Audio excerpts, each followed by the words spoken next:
What's going on, everybody? It's Joel here, and today we're taking a look at the Under Armour HOVR Apex. So these shoes came out like right after the Project Rock 2s, and while I think that was the higher profile release, a lot more people were asking me to review the HOVR Apex. And if you look on Under Armour's website, there are a lot more sizes sold out of this shoe than there are of the Project Rock 2s. There actually are no sizes sold out of the Project Rock 2s, and pretty much all of the sizes of the HOVR Apex are sold out. I have no clue why that is. Maybe it's the way that they look. I personally think that the colorway of the Project Rocks might be a little bit polarizing, whereas the colorway of the HOVR Apex, it's a little bit more low-key, and I think the shoe is pretty decent looking. In a lot of ways, the two shoes are very similar. The price is the same thing, $140. They both use Under Armour's HOVR cushioning, and then they both use Under Armour's Tri-Base. So the only thing that's different about the two is mainly the upper. The HOVR Apexes use a more traditional styled upper, whereas on the Project Rock 2s, they have a more sock styled upper with their thread-borne technology. But for training purposes, I would rather take the more traditional upper of the HOVR Apex than a knit upper, just because of stability reasons. And the construction of the HOVR Apex is, I want to say, massive. The shoe is gigantic. From the side profile, you might not notice it, but from the top profile, you can see that this shoe is just really, really big.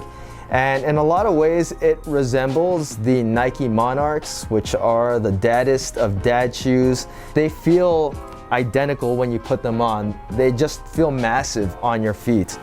The upper is actually fairly flexible for what it's worth. It has some overlays on it. This is kind of like a TPU material that goes around the rim of the shoe to lock your foot into place a little bit better and give you a little bit more foot containment inside of the shoe. And then around the midfoot and back part of the shoe, you have 3 layers of an overlay. So this blue one is the thinnest layer. It's just kind of like a polyurethane overlay on top of the upper. And then you have this red piece that's made out of TPU that extends upwards through the midfoot of the shoe, kind of locks your ankle into place. And then the green portion is kind of like a midfoot heel cup that gives you more security for your heel when you're doing any kind of lifting. And then where you can't see it is there's more of a cup around the heel as well, but that's just kind of embedded inside of the upper. The Achilles area is turned out just a little bit. It's very, very slight, but it keeps this area from rubbing against your Achilles, and it also makes it easier to slide your foot inside of the shoe. There's a little heel loop at the back so you can pull your shoes on a little bit easier. The tongue of this shoe is freaking massive. It's gigantic. It's really, really similar in that area to the Nike Monarchs and the Adidas Strutters. The problem is with this tongue, on my right shoe, it never wants to stay centered. It always kind of wants to turn out to the side. I don't really have that issue with my left, but it's something worth noting. It's kind of weird. The laces on this shoe are a flat lace, and while they're a little bit thin, they stay tight, so I can't complain about them. And then they lace through an overlay that's right above the top of your foot, and that is made out of a TPU material, or the same kind of material that goes around the rim of the shoe. So back to that midsole material, the HOVR Apex use a full-length HOVR midsole.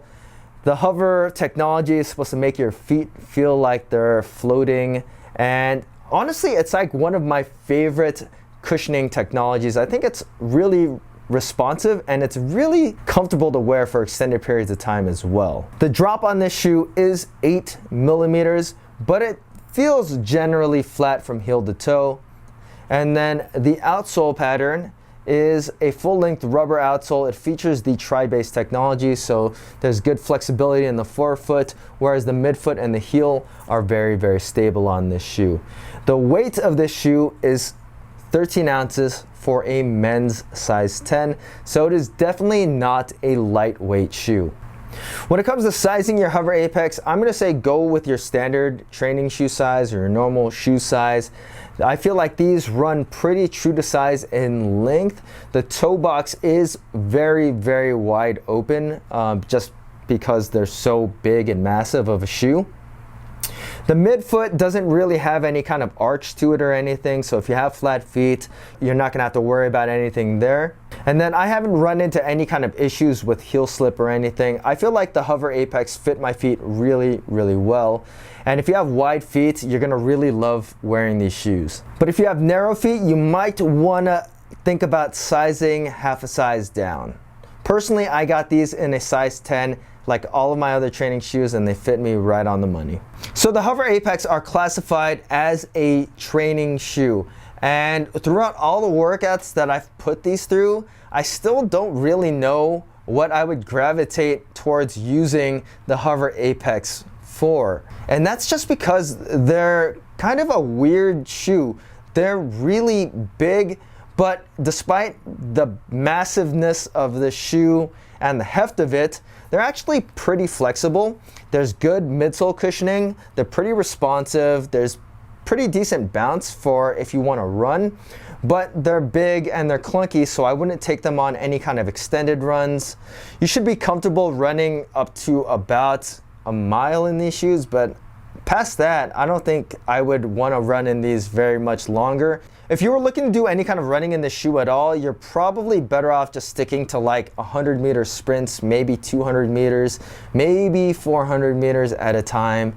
But otherwise, just the sheer heft and clunkiness of the shoe make them not the best running shoes. And like I said, the HOVR cushioning is comfortable, it's responsive. You can do box jumps in these, you can do footwork, you can do speed work in these shoes, but once again, because they're so massive and they're heavy, I don't think I would want to use these for those movements either. When it comes to lifting, I found that they were pretty stable shoes, but only for certain lifts. I would only stick to like power lifts. Surprisingly, they were pretty good for squats and deadlifts, despite having a ton of midsole cushioning and that 8mm drop. The HOVR midsole does not detract from power delivery very much. It does a little bit, but you can still squat some pretty good weight in these shoes. But they, once again, would not be my first choice because of how tall they are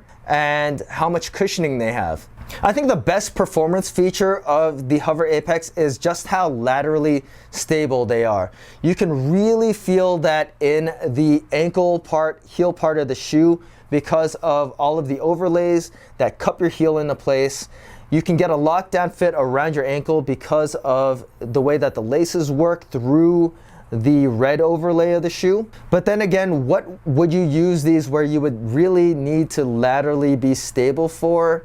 Maybe some footwork, maybe some speed work. But then on the flip side, they're so big and heavy, I don't see why anybody would want to use these for agility drills. While you can definitely use these shoes for Olympic weightlifting, I would stay away from cleans and snatches in these shoes just because of the sheer amount of midsole cushioning. There's a lot of feedback lost between your foot and the ground, and it's hard to kind of time things properly in these shoes. I noticed that a lot when I was doing power cleans in them. The HOVR Apex are definitely a training shoe, I guess. I mean, you can use them for training, but like I said, I don't know where these would fit into my training routine. I guess if I were a bigger dude and I needed a little bit more cushioning, then the HOVR Apex would work out a little bit better for me, but I'm a pretty average size guy, 175 pounds, and I feel like the amount of cushioning in this shoe just detracts from most of the things that I want to do. They're big, they're clunky, they're not something that I want to box jump in, do burpees in, run around in. Maybe the lateral stability would help me with cutting movements, but Like I said, they are just a big, massive shoe, so I wouldn't want to use them for agility work at all. You can squat in them, but I would pick out a million other shoes that I'd rather squat in. They're not the greatest deadlifting shoes, even though they're not awful either. They're definitely not the best Olympic weightlifting shoes. They lack a lot of feedback. They're not good for double unders. And you definitely can't rope climb in these shoes. So yeah, you can train in them if you really, really wanted to. You could probably find a use for these shoes, but overall, they're way more shoes that I would rather do my training in. For $140, I think the HOVR Apex are just a really weird shoe. I mean, you can get Nano 9s, you can get Metcon 5s for $130, which in my opinion are far superior training shoes. They're just better at everything than the HOVR Apex are. The Tri-Base Reigns are $120 and they're better than the HOVR Apex. I personally have not tried the Project Rock 2s, but I have tried the HOVR Rise, and personally I think those are a little bit better for training than the HOVR Apex are, just because they're a little bit lower to the ground, they're a little bit more flexible, they're a little bit more comfortable. They're not as stable as the HOVR Apex, but they're stable enough for most training scenarios. The HOVR Apex are probably the weirdest training shoe that I have reviewed this year. I personally really like these shoes because of just how quirky and weird they are. They remind me of Nike Monarchs.